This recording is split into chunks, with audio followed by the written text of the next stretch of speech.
وسيق الذين كفروا إلى جهنم زمرا আল্লাহ পাক রব্বুল আলামিন এই সূরা জুমারের ভিতরে আল্লাহ তাআলা বলেন ওয়াসিকাল্লাযীনা কাফারু, যারা কুফরি করেছে, যারা আমার দিনকে অস্বীকার করেছে, আমার কোরআনকে অস্বীকার করেছে, ইলা জাহান্নাম জুমারা, আল্লাহ তাআলা তাদেরকে বলবেন যা তোমরা দুনিয়াতে আমার কথা মান্য করেছো, আজকে তোমরা ইলা জাহান্নাম জুমারা,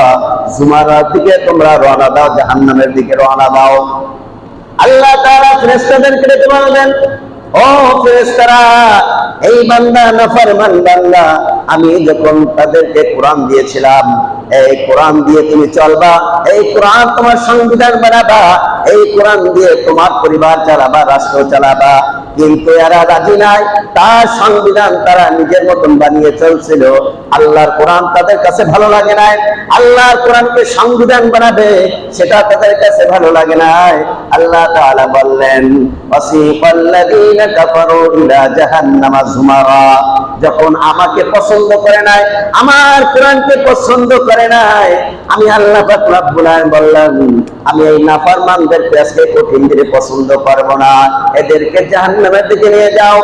যখন ফেরেশতারা জাহান্নামের দিকে নিয়ে যাবে,